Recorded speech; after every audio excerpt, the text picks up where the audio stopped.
हलियं कमले कमला कय कमले तुह जिणिंद सावसदी नः किरणेण निहेण नद जने से कड़क छड़ा। हम लोग अर्थोद्घाटन की चर्चा कर रहे हैं कि जीवन में सब कुछ प्राप्त हो सकता है, पर जो आचार्य अर्थ बताना चाहते हैं वो चित्त में प्रकट होना जरा कठिन है, दुर्लभ है, बहुत दुर्लभ है। जो कहा गया है वो बात हम सामान्य वे में भी अच्छे से नहीं समझ पाते हैं। घर में भी इसी बात का झगड़ा है। पति ने क्या कहा, पत्नी ने क्या समझा, पत्नी ने क्या कहा, पति ने क्या। समझ का बहुत बड़ा अंतर है।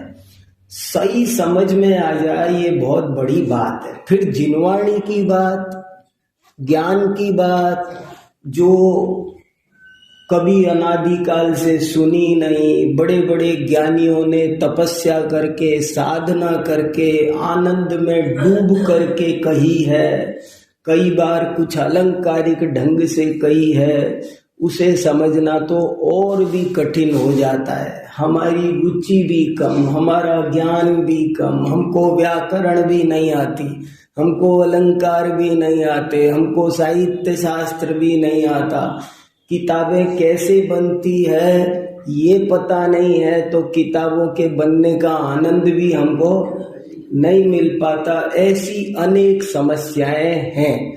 उन सब को सुलझाने के लिए अपन ने चर्चा प्रारंभ की है और उस चर्चा का नाम है अर्थोद्घाटन। शब्दों की भी सीमा है। हाँ, शब्दों की भी सीमा है। ऐसी और बहुत बात है जिनको अपन समझने की कोशिश कर रहे हैं। ये एक बड़ा प्रोजेक्ट है, बहुत अच्छा और जरूरी काम है। थोड़ा सा समय और भी लग सकता है, लेकिन अभी आज मैंने जो मंगलाचरण की गाथा पढ़ी है वो आपके इस अर्थोद्घाटन में पेज नंबर 2 पर 13वें पॉइंट में लिखी है। बहुत ही इम्पोर्टेंट है। पिछली बार ये 2-3 पॉइंट आखिर के खुलासा होने से अच्छी तरह रह गए थे। जल्दबाजी बहुत हो रही थी, तो जल्दबाजी के कारण मैंने एक बार तो पूरा कर दिया, लेकिन कुछ बिंदु बहुत जरूरी थे वो खाली रह गए, तो इसलिए ये मेरे पास एक कागज एक्स्ट्रा है। देखो तो और इसको पढ़ने का मेरा 2-3 प्रयोजन है। अभी अपन ने कल आदिनाथ भगवान का मोक्ष कल्याणक भी मनाया, तो ये आदिनाथ भगवान की स्तुति है।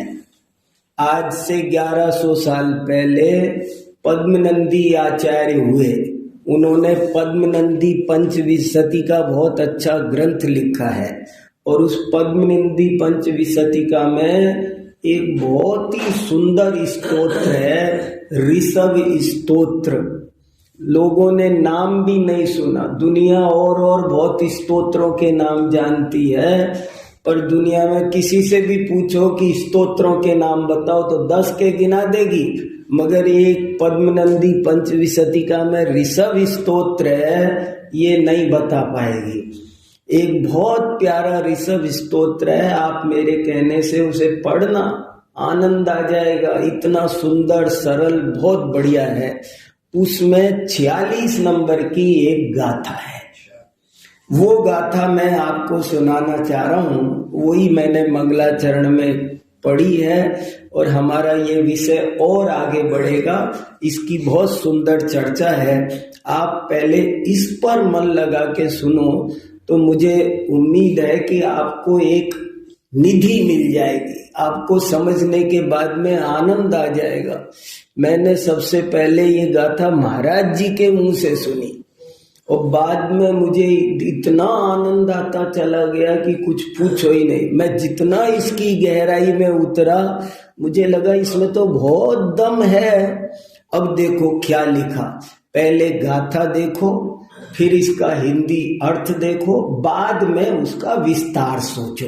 पहले अपने को मूल अच्छे से समझ में आना चाहिए। देखो, अलियम कमले कमला कय कमले तु अजिनिंदसा वसदी नः किरणेण गडेन्ति नद जड़े से कड़क छड़ा।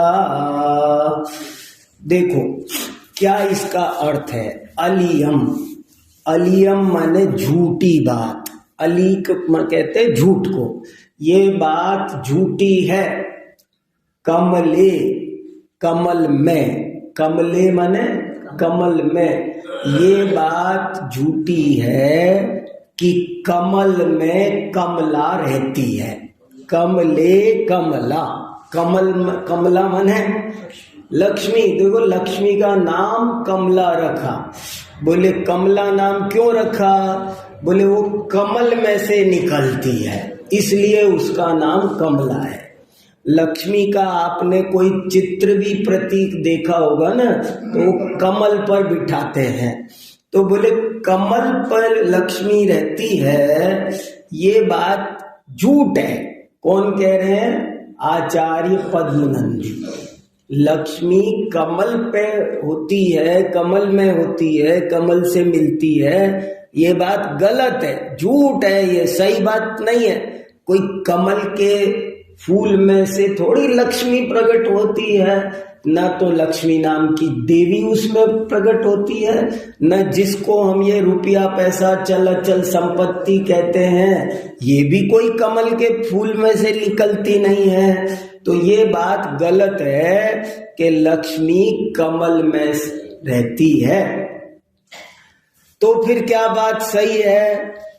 कय कमले, कय माने पैर, कंज, चरण कमल, कय कमले माने चरण कमल में, तू माने तुम्हारे, जिनिंद माने हे जिनेंद्र भगवान, सा माने लक्ष्मी, वसदी माने रहती है। देखो मेरे से समझोगे ना तो संस्कृत प्राकृत भी आ जाएगी, कोई समझना चाहेगा तो।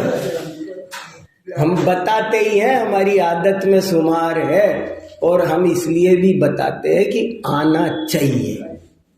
आप संस्कृत प्राकृत के धुरंधर विद्वान मत बनो, पर मोटी मोटी थोड़ी तो आनी चाहिए ना। इतनी प्यारी आचार्यों की भाषा देखो अब कितना अच्छा है। अलीक याद रखो, अलीक माने झूठ।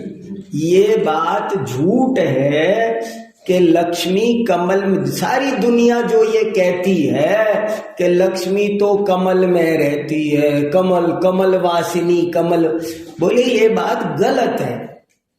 तो फिर कहती क्यों है? तो बोले महाराज वो जो लक्ष्मी है वो आपके चरण कमलों में रहती है। वहां कमल का मतलब लक्ष्मी कमल में रहती है, इस बात का यहां पर खंडन किया कि मंडन किया? क्या स्यादवाद है, खंडन भी कर दिया, मंडन भी कर दिया।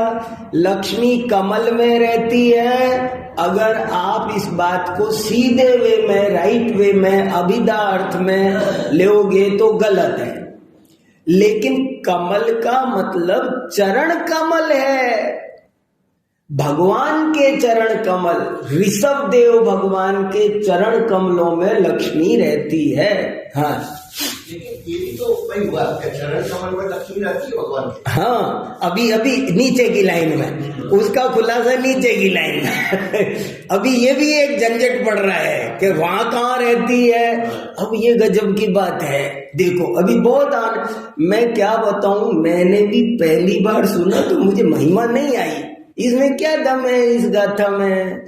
लेकिन बाद में मुझे ऐसा लगा कि इसमें तो पूरा का पूरा अर्थशास्त्र, पूरा का पूरा अध्यात्म शास्त्र, अर्थशास्त्र और अध्यात्म शास्त्र का सुंदर कॉम्बिनेशन। भारतीय संस्कृति की आत्मा यदि कहीं बसती है तो वो इस गाथा में बसती है।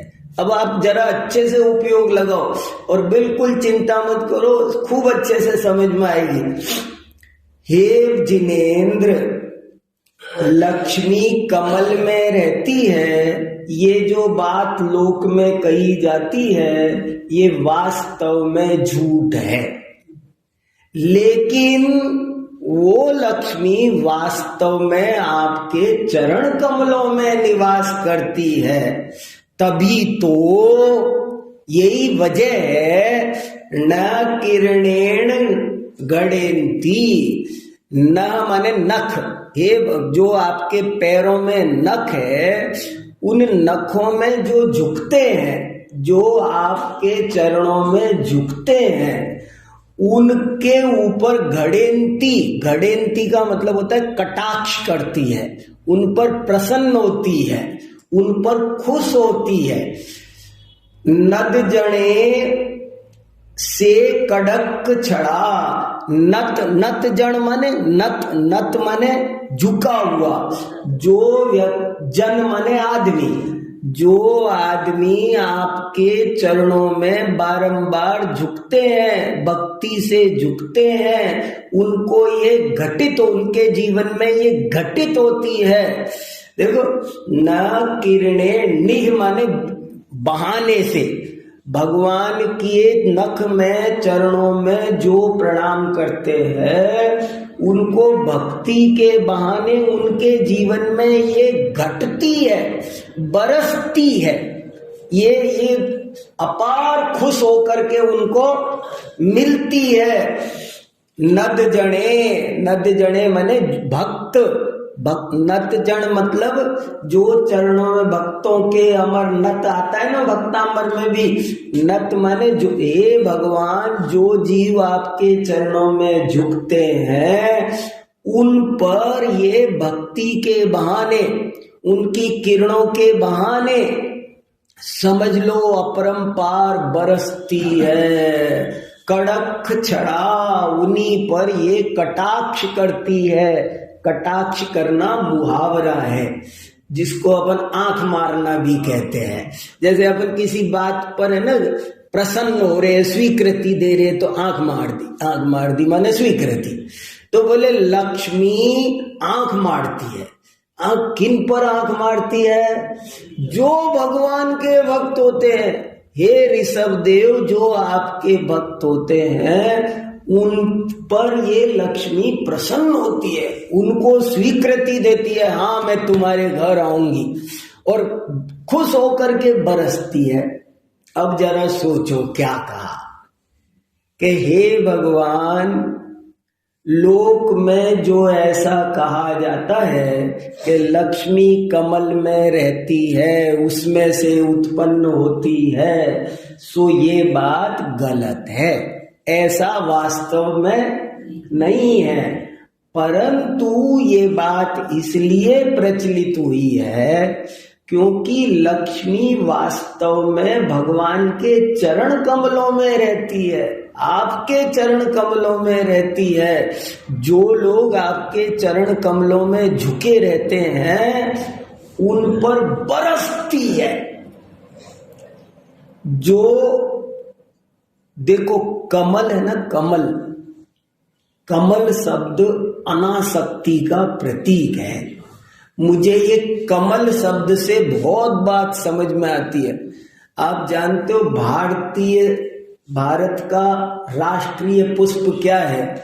गुलाब नहीं है और कुछ नहीं है। भारत का नाम भारत क्यों है? मैं ये चाहता हूं हमारी ये संस्कृति और ये बात हर भारतीय को पता तो हो कि हमारे देश का नाम क्यों हमारे बड़ों ने भारत रखा और क्यों हमारे देश का राष्ट्रीय पुष्प कमल को क्यों चुना। लाखों पुष्प है, उनमें से कमल को ही क्यों चुना?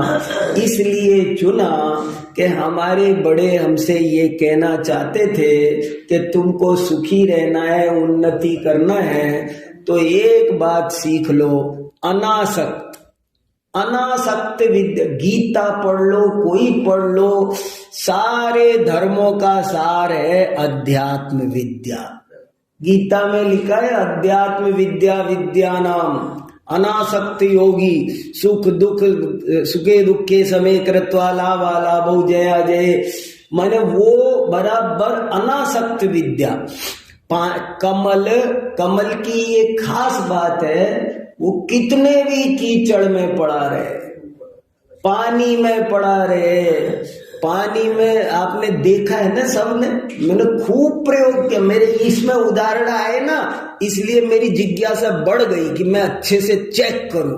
और मैंने बहुत जगह देखे, मैंने निकालो इसको, निकाल के फिर उसको छोड़ा, फिर देखो, वो ऐसा लगता है जैसे 10 दिन पहले से बाहर है। आप तत्काल निकालो कमल के पत्ते को, कमल का पत्ता आपको निकलते ही अगले सेकंड ऐसा दिखता है जैसे ये 10 दिन से बाहर है, वो पानी में भीगा ही नहीं है, ऐसा वो रहता है। तो जो लोग अनासक्ति होते हैं उनको लक्ष्मी मिलती है। और कहने की कोशिश करता हूं, लक्ष्मी उनको मिलती है, देखो ये लाइन खास है, हे भगवान लक्ष्मी उनको, ये जो प्रसिद्ध उक्ति है कि लक्ष्मी कमल में रहती है, इसका अर्थ ये है, अर्थोद्घाटन, लक्ष्मी कमल में रहती है, इसका मतलब ये है कि लक्ष्मी उनको मिलती है जो उसमें आसक्त नहीं होते, जो उसको चाहते नहीं है। जो उसको चाहते हैं उनको वो नहीं मिलती है, जो उसको नहीं चाहते हैं वे तो भगवान की भक्ति में, जिन्होंने सारी लक्ष्मी छोड़ दी, जो वीतरागता चाहते हैं, जो लक्ष्मी को बिल्कुल छोड़ना चाहते हैं, समस्त परिग्रह से रहित होना चाहते हैं, और परिग्रह उन्हीं के घर बरसता है। चक्रवर्ती और 6 खंड की संपदा, सौधर्मेंद्र का वैभव उसको मिलता है जो उसे चाहता नहीं है। ये कैसा, मतलब बड़ी बड़ी देखो बात कैसी अजीब है, एक तरफ चाहो का उपदेश है और एक तरफ नहीं चाहो का उपदेश है। तुम मत, लक्ष्मी किसको मिलती है? लक्ष्मी ना तो चाहने से मिलती है, ना लक्ष्मी हाथ पैर मार मार के, ये करके, झूठ बोल के, चोरी करके, कमा के, ऐसे वैसे पालूंगा। लक्ष्मी इकोनॉमिक्स है, ये बहुत बढ़िया, मैं जैन इकोनॉमिक्स पर कर चुका हूं ना यहाँ पर एक व्याख्यान, जैन अर्थशास्त्र, जैन अर्थशास्त्र का ये एक जादुई रहस्य है, ये जादू है। लक्ष्मी किसको मिलती है? तो बड़े बड़े चिंतकों ने ये निष्कर्ष निकाला है कि लक्ष्मी उनको मिलती है जो लक्ष्मी चाहते नहीं है, जो लक्ष्मी के पीछे पड़े हैं, जो उसे चाहते हैं उनको ये नहीं मिलती है। ये देखो बिल्कुल एक जोरदार साइकोलॉजी है, ये बिल्कुल वैसा का वैसा हिसाब है कि जैसे कोई लड़का किसी लड़की को चाहता है, पीछे पीछे सीटी मारता फिरता है, वो उसे पसंद नहीं करती। मैंने, और जो नहीं चाहता है, मैंने कैसा एक, इसको आपने ऐसे सुना होगा, माया छाया एक सी, घटे बड़े छिन्माय, इनकी संगति जो लगे, तिन्हें कबहु सुख नाय। छाया, उसके पास जाओ ना तो दूर जाती है, और पास आओ तो उल्टी पास आती है, हम दूर हटे तो वो पास आती है। ये कैसी, हमारे गांव में एक कहावत चलती है, मैंने बचपन में सुनी, अर्थ इसको पढ़ने के बाद समझ में आया। देखो अर्थोद्घाटन जीवन में कब हो जाए पता नहीं, बात पढ़ते हैं 20 साल पहले, अर्थ समझ में आता है कभी कभी 20-20 साल बाद समझ में आता है। हमारे बड़े बड़े लोग कहानियां सुना गए, हमारे पूर्वज क्यों सुना गए? कि अर्थ आज नहीं तो कल समझ में आएगा। हाँ, 20 बदल गया, वो प्रकट होगा कभी। बचपन में उर्दू शायर ने कहा था, ऐसे जियो जिंदगानी में जैसे कमल रहता है पानी में। वाह, समझ में नहीं आया? हाँ अब समझ में आ रहा है ना। ऐसे ही होता है, गजब की बात है ये। तो हमारे गांव में एक कहावत चलती है, मांगे जिससे भागे, त्यागे जिसके आगे। समझ में आया? बोले एक और भी है ना, क्या? बिन मांगे मोती। हाँ, वही बात हो गई। बिन मांगे मोती मिले, मांगी मिले न भीख। माने ये बड़ा उल्टा सा, इसी को कबीरदास उलटवासी कह रहा है।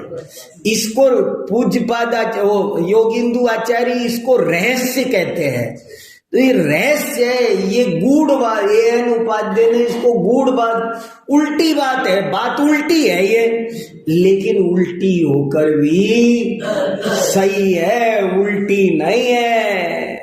बिन मांगे मोती मिले, आप भी कहते हो ना, खा के जाओ तो सब जगह मिलता है, खा के नहीं जाओ तो ऐसे कहते हैं ना। सर कहते हैं ना, घर दूध तो बाहर दही, घर नहीं तो कहीं नहीं। ये कैसा, मतलब ये अपन प्रयोग भी देखते हैं ना, घर से भूखे निकले, सोचे वहां खा लें, वहां भी नहीं मिला, और खा के निकले वहां भी मिल रहा है, अरे हम तो खाया है। ये क्या हिसाब है? कुछ तो साइंस ही है इसमें भी।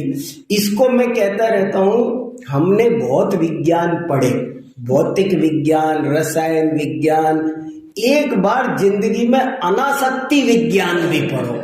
इसकी भी एक डिपार्टमेंट यूनिवर्सिटी में चलना चाहिए, जैसे भौतिक विज्ञान का चलता है, जैसे रसायन भी, जैसे फिजिक्स, केमिस्ट्री, बॉटनी, बायोलॉजी, इनको सब विज्ञान मानते हैं। एक डिपार्टमेंट हर यूनिवर्सिटी को अनासक्ति विज्ञान का खोलना चाहिए। ये बहुत बड़ी भारतीय संस्कृति समझ में आएगी। कैसे लक्ष्मी मिलती है? जो भगवान की भक्ति करते हैं का मतलब क्या? अब सुमत जी का प्रश्न कि भगवान के चरणों में रहती है, इसका क्या मतलब? भगवान देते हैं, उनके चरणों में रहती का मीनिंग क्या?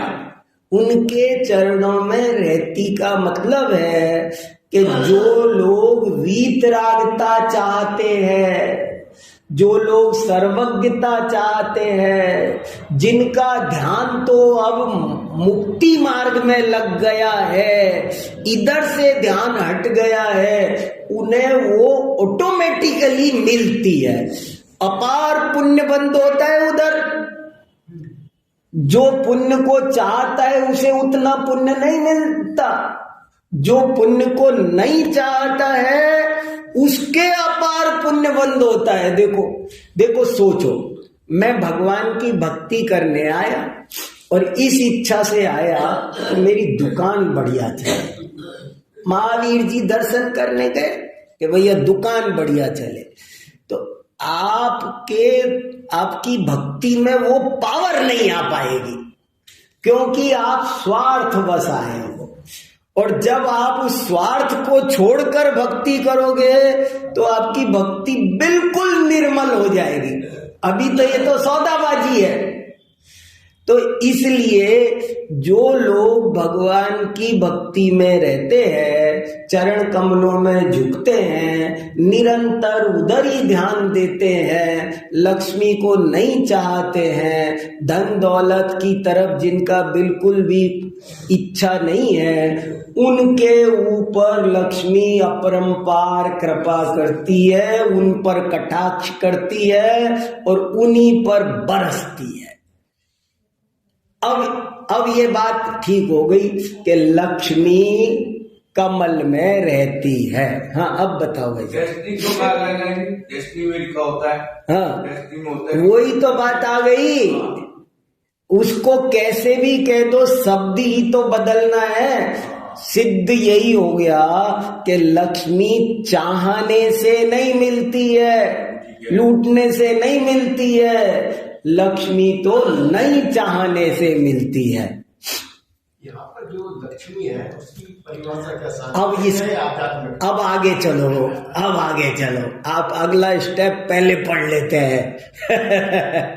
अब सुनो, बहुत जोरदार बात। अभी इसमें और एक सूक्ष्म रहस्य है। अभी तो कमल का अर्थ किया, लक्ष्मी का नहीं किया।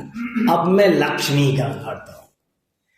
लक्ष्मी माने क्या, ये भी समझना जरूरी है। लक्ष्मी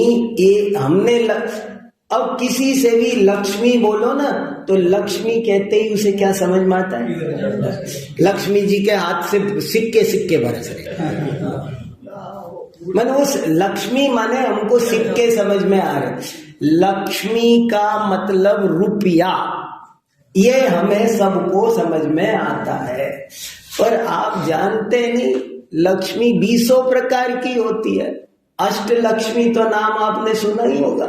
8 प्रकार की लक्ष्मियां सुनी है। और कितनी लक्ष्मी, 20 प्रकार की लक्ष्मी होती है, एक ही लक्ष्मी नहीं होती। मैं बताऊं कुछ लक्ष्मियों के नाम, आप जानते हो? मुक्ति लक्ष्मी सुना है कि नहीं?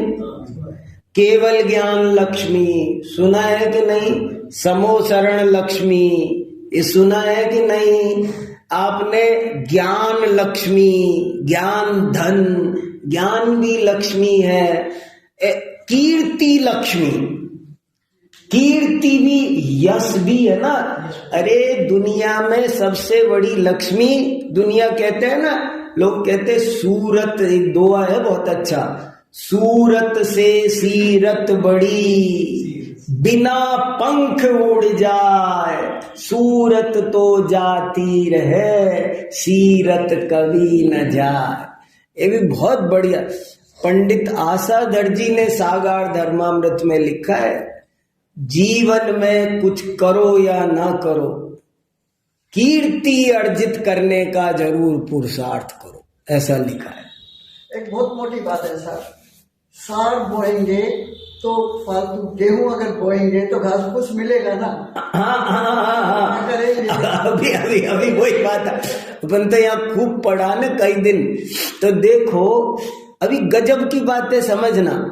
कीर्ति, ये दोहा बता रहा हूं बहुत अच्छा। सूरत से सीरत बड़ी, बिना पंख उड़ जा। सूरत माने ये शकल, इस शकल के पीछे पड़ रहे हैं। शकल शकल शकल शकल, शकल से क्या होता है? काम करो कुछ, यश कमाओ, इज्जत। सीरत माने सम्मान, इज्जत। सूरत से सीरत बड़ी, बिना पंख उड़ जाए। आप रहो छोटे से गांव में, बड़े बड़े लोग कभी निकलते नहीं। जयशंकर प्रसाद, मुंशी प्रेमचंद, छोटे छोटे गांवों में रहने वाले, लेकिन इनने जो काम किया, कुंदकुंदाचार्य ने जो काम किया, कहाँ जाते आते थे? जंगल में रहते थे, लेकिन उनने जो काम किया, कितना काम की कीर्ति देखो। आज 2000 साल बीत गए और कहीं कुछ है? तो सूरत से सीरत बड़ी, बिना पंख उड़ जाए। कैसे जाती है ये? आप मत जाओ, बिना पंख उड़ जाती है। कोई एरोप्लेन का टिकट खरीदने की जरूरत नहीं है, उसकी खुशबू फैलती है, गांव गांव में जाती है, आपका काम बोलता है। सूरत से सीरत बड़ी, ये भी दुआ महाराज जी बहुत सुनाते थे। देखो अभी तो मुझे दूसरा टॉपिक सुनाना है, नहीं तो मैं यश पर भी एक दिन बोलूंगा। हाँ। इसका उर्दू में भी एक है। हाँ। सीरत के हम गुलाम हैं। हाँ। सूरत हुई तो क्या? सूरत से सीरत बड़ी, बिना पंख उड़ जाए, सूरत तो जाती रहे, सीरत कभी न जाए। एक और दुआ है बहुत अच्छा। जब तुम आए जगत में, जगत हंसा तुम्हें रोए। कुछ दोहे याद होने चाहिए। कुछ श्लोक याद होने चाहिए, यदा कदा उनको गहराई से सोचना, गुनगुनाना चाहिए। अब ये दोहा सुनो, आप घंटों चिंतन करो तब आपको आनंद आएगा। जब तुम आए जगत में, जगत हंसा तुम रोए, ऐसी करनी कर चलो, आप हंसो जग रोए। इसका मीनिंग समझे? बहुत प्यारा मीनिंग है, मैं अक्सर उठावनियों में सुनाता हूं ये। जब तुम आए जगत में, जब तुम इस दुनिया में आए यानी तुम्हारा जन्म हुआ, उस दिन का क्या सीन था कि तुम तो रो रहे थे प्या प्या और सब लोग हंस रहे थे, घर वाले लड्डू बांट रहे थे, मिठाइयां बांट। एक बड़ी बात है सर, जन्मदिन माँ बच्चे के रोने पे हमेशा तंग होती है, लेकिन वो दिन ऐसा होता है जब बच्चे के रोने पे माँ हंसती है। अभी जो आप बता, जब तुम आए जगत में, जगत हंसा तुम रोए, ऐसी करनी कर चलो, आप हंसो जग रोए। अब इसका भी मीनिंग समझना है। आप हंसो जग रोए का क्या मतलब है? अब कुछ ऐसा, वो सीन तो ये था, जन्म का सीन ये था कि तुम रो रहे थे और सब हंस रहे थे, लेकिन उस दिन तो अपने हाथ में कुछ था नहीं। अब कुछ ऐसा काम करो जिंदगी में कि जिस दिन हम जाएं, मृत्यु वाला दिन, उस दिन की फोटो खींचे, उस दिन का सीन बने, तो वो ऐसा बनना चाहिए कि तुम तो हंसते हंसते जाओ और दुनिया रोती रहे। हंसने रोने का मीनिंग भी समझना। हंसने का मतलब है परम शांति से जाओ, तुमको लाइफ सेटिस्फैक्शन हो, तुम्हें खुद भी लाइफ सेटिस्फैक्शन कि मैं इस दुनिया में आया, जन्म लिया तो खाली रिसोर्सेज बर्बाद करके नहीं जा रहा हूं, धरती पर बोझा बन के यहाँ का दाना पानी खत्म करके नहीं जा रहा हूं, बल्कि इस दुनिया को कुछ दे के जा रहा हूं। मैंने अपने लिए, समाज के लिए कुछ किया है, मैंने मेरा जीवन बढ़िया से बढ़िया जिया है। आप प्रसन्नता के साथ, संतोष के साथ शरीर छोड़ो और दुनिया के लोग ये कहें कि अरे अब इनकी क्षतिपूर्ति कैसे होगी, ऐसा आदमी कहाँ आएगा। तो यश कमाना चाहिए। तो संसार में ये लक्ष्मी कुछ नहीं, जिसको हमने 99% लक्ष्मी समझ रखा है वो 1% है, और 99% लक्ष्मी की ओर तो हमारा ध्यान ही नहीं। अरे प्रेम लक्ष्मी, स्वास्थ्य लक्ष्मी, स्वास्थ्य को भी लक्ष्मी का है, हेल्थ इज वेल्थ, सुना है आपने? स्वास्थ्य में कितनी लक्ष्मियां बताऊं आपको। हेल्थ इज वेल्थ, कहते हैं ना कि money is lost, nothing is lost, और हेल्थ इज लॉस्ट। तो हेल्थ जाए, चरित्र लक्ष्मी, तो इनकी कीमत हम नहीं समझ रहे। प्रेम की, हम जरा जरा सी चीज के खातिर परिवार के लोगों का प्रेम खो देते हैं। क्या है, हमारे पास सब कुछ होते हुए भी, मैंने देखा है बहुत कुछ होते हुए भी कई बार जरा जरा सी बात के खातिर, 100-200 रुपए के खातिर हम अपने परिवार के साथियों का मन खराब कर लेते हैं, प्रेम खो देते हैं। अरे प्रेम से बड़ी संपत्ति आज दुनिया, हमारे वाचस्पति जी जब भी कभी दिवाली को कोई कुछ दे देना तो मन से कहते थे, देखो भैया मुझे ये नहीं चाहिए, तुम मेरे से प्रेम रखो, इससे बड़ी मेरी संपत्ति कुछ नहीं। आदमी काम का होता है, वक्त पर आदमी मिल जाए सुख दुख में खड़ा हुआ, असली संपत्ति वो होती है। पैसा क्या चीज होती है, वक्त पर आदमी मिलना बड़ी बात है। इसलिए देखो क्या गाथा लिखी है, अलियम कमले कमला कय कमले तु अजिनिंद सा वसदी न कर्णनियेण गणिंती नद जने से कड़क चढ़ा। ऐसे ही लक्ष्मी की पूजा करो। देखो दोनों तरफ लक्ष्मी माता, माता माता क्या है, हमको असल में थोड़ा सा साहित्य शास्त्र नहीं आता है। साहित्य शास्त्र नहीं आने के कारण हम मीनिंगों को नहीं समझ पाते हैं। पूजा शब्द के भी हजारों मीनिंग होते हैं। एक श्लोक है, स्वदेशे पूज्यते राजा विद्वान सर्वत्र पूज्यते स्वगृहे पूज्यते मूर्ख।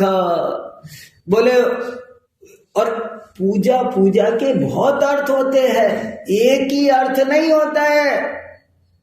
आप कभी ऐसे भी मूर्ख की पूजा होती है, ऐसे लिखा है अपने घर में मूर्ख की पूजा माने, अरे पूजा माने पिटाई भी होती है, पता है आप होती है कि नहीं बता दो।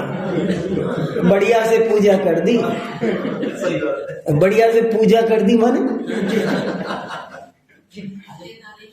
हाँ। तो हमको है ना, मैं सच बता रहा हूं, हमको है ना शब्दों के एक्यूरेट मीनिंग जो कहना चाहते हैं ना, वो हमको समझ में नहीं आते हैं और हम परेशान हो जाते हैं। अभी मैंने एक बहुत बड़े वैज्ञानिक का व्याख्यान सुना 3 दिन पहले। वो बोल रहे थे, कर्णान योग पर बोल रहे थे। एक बहुत बड़े वैज्ञानिक है, अब रिटायर होके जैन दर्शन में 24 घंटे, जैसे साइंस पढ़ते थे ऐसे अब रात पर दिन जैन दर्शन पढ़ने में डूब गए। बोले यही विज्ञान है। मैंने ऐसे कई लोग देखे हैं, जे कम्मे सूरा ते धम्मे सूरा, उधर पढ़ते थे, अब 24 घंटा जैन दर्शन पढ़ते हैं और इतनी डीप स्टडी कर ली है जिसका कोई हिसाब नहीं। तो उन्होंने कर्णान योग पर एक व्याख्यान किया और व्याख्यान करके उस पे उन्होंने बहुत सारे लॉजिक्स लगा लगा कर बताए कि ये सुमेरु पर्वत का मीनिंग क्या है, ये जम्बूद्वीप का मतलब क्या है, और चर्चा हुई खूब। लेकिन मैं ये कह रहा हूं कि कुछ तो बात है जिसकी वजह से हमारे समझने में फेर पड़ रहा है, हमारे समझने में फेर पड़ रहा है। लोग कहां बातों को समझते हैं, जैसे कोई भी बात कह दी। मुझे कई दफे बड़ा अटपटा लगता है, मैं आपको बताता हूं कि जैसे समझ लो सोमा सती थी, सोमा सती की कहानी आती है, उसमें ये आता है कि वो उसने नाग दिया। अब वो नाग जब सोमा सती के हाथ में है तो हार है। और फिर वो कहती है, थैंक यू मम्मी जी, आपने मेरे लिए बड़ा सुंदर गिफ्ट दिया, ये तो बहुत अच्छा आ रहे हो, दिखा रही है, देख रही है, क्योंकि उसने दिया क्या था, सांप, और वो क्या दिखा रही है, तो वो तो जल भुन के राग हो गई और परेशान हो गई। मैं तो मारना चाह रही थी, मैं तो नाग दिया था और इसके पास में तो ये हार पहुंच गया, गलती से मैंने क्या कहेंगे, हार ही तो नहीं दे दिया मैंने। तो कह रही देना बेटी जरा, मुझे दिखाना कितना अच्छा है। तो उसके हाथ में आता है तो नाग बन जाता है। फिर वो छोड़ दिया, तो वो फिर बहू उठाती है उसे, तो वो फिर हार बन जाता है। ऐसे आपने देखा होगा उस कहानी में। लेकिन मेरी समझ में ये नहीं आता कि हम तो पहले दिन पढ़ते हैं जैन दर्शन में कि जीव कभी भी अजीव नहीं बन सकता, अजीव कभी भी जीव नहीं बन सकता। फिर ये क्या है ये कहानी? नहीं, आप सोचो तो सही, नहीं चीजों को सोचो। उसने तलवार का प्रहार किया, फूल माला बन गई। तलवार का प्रहार किया और फूल माला बन गई का क्या मीनिंग है भाई? सूली का सिंहासन बना के तो बताओ, एक तो बनाओ, आज करके दिखाओ ना, कोई माई का लाल हो तो कोई कर सकता है? सूली का सिंहासन बन सकता है, नाग का हार बन सकता है, तलवार का प्रहार फूलमाला बन सकती है। क्या है ये सब? ये सब हमको अर्थोद्घाटन नहीं हो रहा है। बातों को कहने का अभिप्राय हम नहीं समझ रहे हैं। सास के हाथ में वो नाग बनता है और सोमा के हाथ में वो हार बनता है। नाग भी प्रतीक है, हार भी प्रतीक है। नाग है वो मौत का प्रतीक है, हार है वो सम्मान का। सोमा के हाथ में जाता है तो उसका ओहदा ऊंचा करता है, उसकी शोभा बढ़ाता है, उसका मान सम्मान आदर प्रतिष्ठा उसकी बढ़ाता है। और सास के हाथ में जाता है तो उसकी मौत का कारण बनता है, उसकी पोल खुलती है कि उसने ये क्या किया था, उसके पति को भी पता चले तो माने क्या। ये कहने का मतलब है ना, बातों को कहने का मतलब क्या होता है। हम उन बातों को वैसे कि सूली का सिंहासन, सूली का सिंहासन कैसे? सेठ सुदर्शन को सूली पर चढ़ाया जा रहा था, सेठ सुदर्शन को सूली पर चढ़ाया जा रहा था। फिर क्या हुआ? क्या हुआ? सारी सेठ सुदर्शन की घटना मुझे बहुत प्रभावित करती है, खासकर इस बात में कि सेठ सुदर्शन पर इतना बड़ा आरोप लगाया कैरेक्टर को लेकर के और सजा सुना दी गई फांसी की, सूली पर चढ़ा दिया जाए। और सेठ सुदर्शन ने अपने मुंह से एक स्पष्टीकरण भी नहीं दिया। वो कम से कम अपनी पत्नी से ही कह देता कि ये मेरे पे झूठा लांछन लगा रहे, घर वालों को, अपने बच्चों को तो कह जाता, दोस्तों को तो कह जाता। आज मेरे पे मेरा ऑफिस कोई गलत आरोप लगा है तो मैं तुरंत एक्सप्लेनेशन लिखूंगा, वीसी नहीं मानेगा तो चांसलर को लिखूंगा, चांसलर नहीं मानेगा तो मिनिस्टर को लिखूंगा। मैं अपनी तरफ से न्यायालय में भी स्पष्टीकरण दूंगा। लेकिन सेठ सुदर्शन ने मौन ले लिया, मुंह नहीं खोला कि मैं तो ऐसे ऐसे चतुर्दशी का दिन था, वहां पर शमशान में सामायिक कर रहा था, ये दूती मुझे उठा के लाई और ऐसे ऐसे घटना घटी, सही घटना ये है। इतना तो बोल देता। रानी ने जबरदस्ती की और मैंने मना किया तो मेरे ऊपर लांछन लगाया, तो ये तो क्या बोल देता हो। मैं कभी कभी सोचता हूं क्यों नहीं बोला, क्यों नहीं बोला। उसने सोचा और पूरा का पूरा गांव, उसके घर वालों को भी डाउट हो गया होगा, उसकी पत्नी भी सोच रही होगी कि क्या पता भैया क्या बात है, कहीं कुछ गड़बड़ ना हो। सब उससे पूरा नगर नाराज, वो उसको सूली पर चढ़ाया जा रहा है। तो ये तो सूली पर चढ़ने वाली बात हो गई ना। और सिंहासन बन गया, माने क्या? सिंहासन बनने का मतलब है कि पूरे में सच्चाई सामने आ गई और उसका सम्मान उल्टा। अच्छा ये बताओ, ये घटना नहीं घटी होती तो सेठ सुदर्शन को आज कोई जानता, उसके सील को कोई जानता? इस घटना ने उसे, जो घटना उसे सूली पर चढ़ाने के लिए निमित्त बन रही थी, वो घटना ने उसे इतिहास के सिंहासन पर बिठा दिया। हमेशा के लिए, हमेशा के लिए सीलवानों के उदाहरण के रूप में सर्वोच्च आसन पर कोई बैठा है आज? कोई आप बता दो, सर्वश्रेष्ठ सीलवान पुरुष किसी से भी पूछो विश्व में, वो सेठ सुदर्शन का नाम है। सेठ सुदर्शन को सिंहासन पर बिठा दिया। वो बोला क्यों नहीं? उसने सोचा देखो बोलने से होता क्या है, मौनम सर्वार्थ साधकम। कल मेरे से किसी ने पूछा आज मौनी अमावस्या क्यों है, तो मैंने कहा यार एक तो अमावस्या है और एक शनिवार है, झगड़े टंटे बहुत होते हैं, तो हमारे बड़ों ने कह दिया चुप रहा करो आज के दिन मौन ले लो। मैंने कहा तुम मौनी अमावस्या के दिन ही मेरे से मौन खुलवा रहे हो।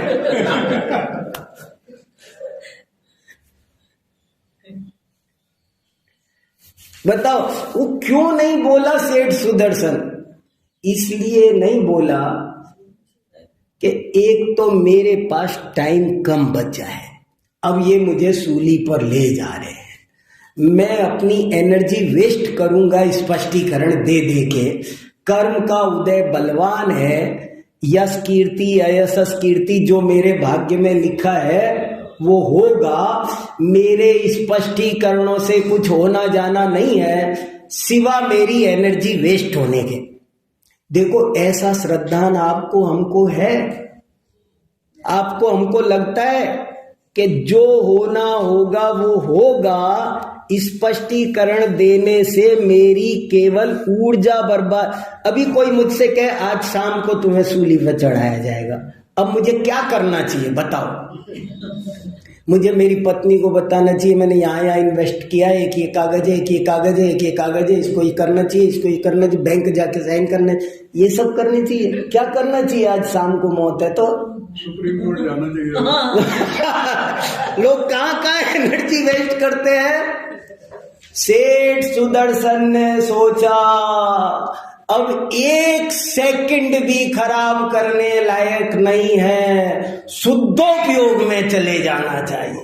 आत्मानुभूति से बढ़िया कोई काम नहीं है। तो दुनिया में मैं मेरे मरने के बाद बदनामी होगी, होनी होगी तो होगी। जो मेरे कर्म के उदय के अनुसार मुझे यश अपयश जो मिलना होगा सो मिल जाएगा। अब मैं उसकी चिंता करता नहीं, मैं उससे भिन्न भगवान आत्मा हूं और अपना उपयोग में ले गया। ज्ञान आनंद के भंडार में उसने तो आत्मानुभूति में मग्न हो गया। कोई चिंता नहीं कि मेरी पत्नी नाराज होगी, सोचेगी मेरे बैड कैरेक्टर मिला, सोचती हो तो सोचती हो।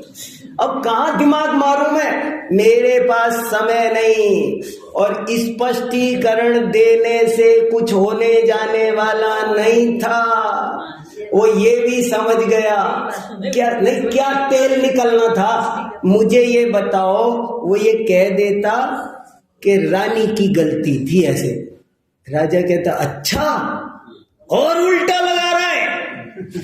जब मैंने जाने बात किधर बिगड़ेगी क्या होगा, इससे बढ़िया है अब कुछ भी बोलने की जरूरत नहीं है। अब मन वचन काय को गुप्त करके शुद्धोपयोग में जाना जरूरी है। ये महत्व उसकी समझ में आया और उसने अपना सारा ध्यान शुद्धोपयोग में लगा दिया। और फिर किसी तरह से ये घटना प्रकट हो गई, जो भी हुई पर प्रकट हो गई। चाहे वो दूती ने बताया हो, चाहे उस रानी को दया आई हो, उसने ही राजा को कह दिया, उसने अपने किसी सहेली से ही कह दिया होगा। अब आएगा मजा, मैंने कैसा फंसाया है, मैंने इसको ऐसे बुलाया था, वो बुलाया। बात खुल गई। दीवारों के भी कान होते हैं। बात खुल गई तो खुलते ही वही घटना सेठ सुदर्शन को इतिहास में सर्वोच्च सिंहासन पर बिठा गई। तो पब्लिक ने कहा कि भैया सूली का सिंहासन हो गया। ऐसी हजारों बातें हैं, एक नहीं हजारों बातें हैं। तो हमको सबको थोड़ा सा सावधानी से शास्त्रों का स्वाध्याय करना चाहिए। और ऐसे जो थोड़े से लाक्षणिक प्रयोग होते हैं, इनको साहित्य में कहते हैं लाक्षणिक प्रयोग। इन लाक्षणिक प्रयोगों को थोड़ा विवेक से समझना चाहिए। तो इसका जो नाटक जैसे जो ये हुई घटना उसी समय हो गया था या बाद में केवली के ज्ञान में आया कि वो यह सब ऐसे थे? तभी हो गया, उसको सूली पे थोड़ी चढ़ाया गया। सेठ सुदर्शन तो बाद में मुनि बन करके दीक्षा लेके मोक्ष पधारे। उन्होंने ग्रंथ भी लिखे शायद। ये तो मेरे ध्यान में नहीं है। सेठ सुदर्शन के को तभी उसी दिन मैं बता रहा हूं ना हुआ क्या था। सेठ सुदर्शन को सूली पर चढ़ाने का हुक्म हो गया और जब सूली पर चढ़ाने ले जा रहे थे तभी ये घटना ओपन हो गई कैसे तैसे कि ये वो तो निर्दोष है। ये किसी ने बता दिया कि वो तो निर्दोष, कैसे भी पता चल गया। वहां कोई अवधि यानी मुनिराज आ गए। अरे लोग ज्ञान से जान, रानी के मुंह से निकल गया, दूती के मुख से निकल गया, सच्चाई सामने आ गई, राजा के कानों तक पहुंच गई। राजा ने सोचा ये क्या हो रहा है, एक इतने बड़े निर्दोष सीलवान व्यक्ति को कुशील कह करके फांसी में चढ़ाया जा रहा है। तो फिर वो घटना सामने आई तो बच गए। वो बचने के बाद उन्होंने कहा कि अब घर नहीं जाना, मुनि बन गए। तो ऐसे घटना है। वो तो बहुत बढ़िया है सुदर्शन चरित, बच्चों को सुनाना। आजकल कैरेक्टर प्रॉब्लम बहुत चल रही है, लोग कुछ समझ नहीं रहे कैरेक्टर को। ये नई पीढ़ी है ना, कैरेक्टर का महत्व नहीं समझ। एक साइंटिफिक वर्कशॉप होनी चाहिए, कैरेक्टर पर भी एक वर्कशॉप होनी चाहिए। बहुत से नए बच्चे आजकल इसको कुछ नहीं समझ रहे, सोचते क्या होता है, कुछ नहीं होता। चलो टीवी वगैरह यही तो प्रोग्राम। हाँ वो सब क्या करें। चलो जिनवाणी स्तुति। जवाणी के जानते सूझे